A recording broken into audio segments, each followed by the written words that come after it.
February 1942. A massive four-engine bomber crashes in the jungles of Java. Japanese soldiers surround the wreckage, their eyes wide with amazement. What they're looking at will change everything they thought they knew about American air power.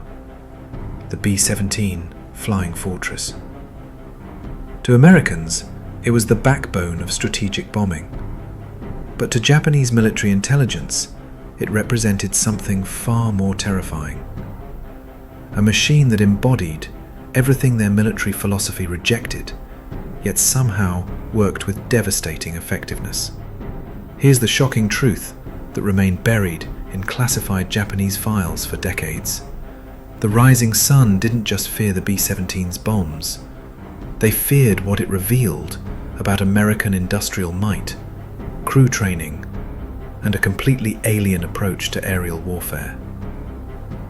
Today, we're uncovering the secret assessments that show how Japan's greatest aviation minds struggle to understand America's flying fortress. From desperate attempts to reverse engineer captured aircraft, to classified psychological studies of their own bomber crews. This is the untold story of how the B-17 shattered Japanese confidence in their ability to win the war. December 7, 1941. As Japanese pilots revel in Pearl Harbor's destruction, an astonishing sight emerges. Massive American B-17s trying to land amid the chaos. Most are destroyed on the ground, yet their presence rattles Japanese airmen. 10 of the 12 fortresses survive, defying expectations that long-range bombers must be slow, fragile, and lightly armed. The shock deepens. Japanese doctrine taught attacks from behind, where bombers were weakest. But the B-17's tail gunner turned that into a death trap, shredding Zero pilots with .50 caliber fire. Captain Mitsuo Fuchida's secret report warned, "These bombers appear vulnerable, yet their firepower says otherwise. We must change tactics immediately." The real revelation came from captured B-17s in the Philippines and Dutch East Indies. Unlike Japan's fast, nimble bombers, these were flying tanks, engineered to absorb damage and keep going. The first intact fortress, serial 402074, stunned Japanese engineers with its rugged construction. Lieutenant Colonel Takeo Yoshioka noted, "Americans build to withstand damage. We build to avoid it. The implications are serious." 13 .50 caliber guns gave overlapping fields of fire, making standard attacks suicidal. Pilots used to easy kills now faced bombers that could shoot back and win. In early 1942, the first intact B-17 reached Japan's Tachikawa Air Technical Research Institute, presenting the biggest engineering challenge since captured Soviet planes of the 1930s. Technicians and Norden bomb sites were shipped in for exhaustive study. Inside, the fortress revealed a wholly different design philosophy, built for combat reliability, not elegance or weight savings. The Wright R-1820 Cyclone engines, 1200 horsepower radials, ran for hundreds of hours under stress, far more dependable than Japan's high-maintenance equivalents. The real shock? Identical build quality across multiple captured aircraft. Every rivet and weld matched, proving mass production without loss of performance, something Japanese industry couldn't match. Zero designer Jiro Horikoshi warned in a secret report, "Each aircraft performs identically. Their manufacturing methods exceed our understanding." The Norden bomb sites stunned engineers with gyroscopic stabilization and mechanical computation, enabling precision from unreachable altitudes. Reverse engineering failed. Japan lacked the precision manufacturing to reproduce it. Even the oxygen system impressed. Pressurized delivery let crews fight at altitudes where Japanese fighters gasped. A March 1942 assessment admitted, "The B-17 proves American industrial superiority in every system."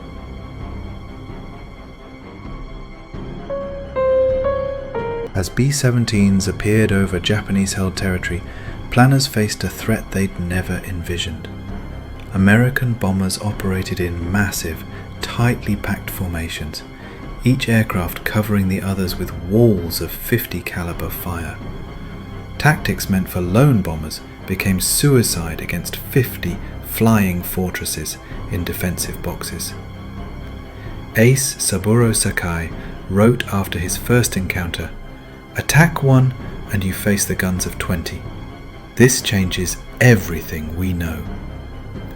Interrogations of captured crews revealed an alien philosophy. Ordinary citizens, not elite warriors, trained through standardized industrial methods to operate complex weapons with deadly efficiency. Intelligence officer Yasuo Kuwahara noted, "They are technicians, not warriors, yet they display courage our samurai respect. We have underestimated this training."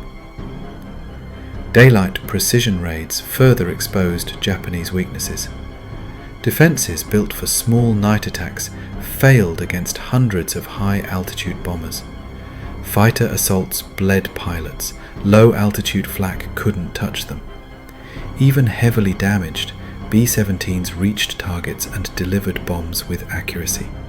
A late 1942 assessment admitted, "This is a form of warfare we cannot counter without fundamental change in tactics and equipment." What shocked Japanese intelligence most about captured B-17 crews wasn't their equipment, but their training methods. American bomber crews represented a completely different approach to military aviation that challenged fundamental Japanese assumptions about warrior culture and combat effectiveness. Japanese pilots trained for years, mastering individual skill and spiritual discipline. By contrast, B-17 crews were produced in months through mass training, methods Japan dismissed as inferior. Yet captured airmen showed bombing accuracy and survival rates beyond expectations, forcing psychologists to question long-held beliefs. Dr. Kenji Yamada noted, "Their crews lack individual excellence, but display collective effectiveness we cannot duplicate. This suggests organizational advantages we have not recognized." Manuals and procedures revealed the secret. Standardized checklists and fixed roles that ensured reliability under any conditions. Culturally, Japan prized individual mastery. America prized systematic teamwork. Still, these inferior crews outperformed in combat. Wing Commander Minoru Genda admitted, "We must reconsider whether individual excellence is superior to systematic training." Even more shocking was the rotation system. Veterans sent home to train replacements, preserving experience Japan lost when pilots died in combat. A 1943 assessment concluded, "Their industrial approach to training may be strategically superior to our traditional methods." The captured B-17s revealed something that terrified Japanese industrial planners more than any weapon system: proof that American industry could mass-produce complex weapons without sacrificing quality. Every captured aircraft showed identical manufacturing standards, suggesting production techniques that Japanese industry couldn't match. Japanese aircraft were hand-built by skilled craftsmen, each unique in detail. Americans, however, mass-produced thousands of B-17s with identical quality, something Japan had never achieved. Colonel Saburo Endo observed, "Every rivet, every weld, every system shows identical quality standards. This represents industrial organization we have not achieved." Lavish aluminium use stunned engineers. Shortages had forced Japan into lighter, weaker materials. Even more shocking, B-17s were built by semi-skilled workers, many with no aviation background, yet surpassed Japan's finest craftsmanship. A 1942 industrial assessment admitted, "Complex aircraft built by unskilled workers exceed the quality of our handcrafted designs. This suggests manufacturing philosophy superior to our methods." Attempts to copy US techniques failed. Japan's culture and organization couldn't adapt in wartime. American factories produced B-17s faster than Japan could build all its bombers combined. The Fortress proved not only superior as a weapon, but as evidence of industrial power Japan could not match. By mid-1943, the B-17 Flying Fortress had achieved something no Japanese planner anticipated. It had become a psychological weapon as devastating as its bombs. The mere appearance of B-17 formations over Japanese-controlled territory created panic among both military personnel and civilians. Japanese fighter pilots, once confident, began showing stress when facing B-17 formations. Heavy defensive fire and tight formation flying made traditional attacks suicidal, forcing unprepared pilots into new tactics. Military psychiatrist Dr. Hiroshi Nakamura called it fortress syndrome. Hesitation before engaging, early disengagement, and transfer requests. His report noted, "The size, firepower, and discipline of American formations create psychological pressure unlike anything our pilots have faced. Traditional training offers no defense against this stress." The effect reached civilians. B-17s flying high above defenses in formations that darkened the sky inspired feelings of helplessness and inevitable defeat. Wing Commander Yasuo Kuwahara warned, "The sight of bomber formations convinces citizens defeat is inevitable." Bomber crews suffered too, comparing their aircraft unfavorably to captured B-17s. Requests for better armament and protection were denied, further lowering morale.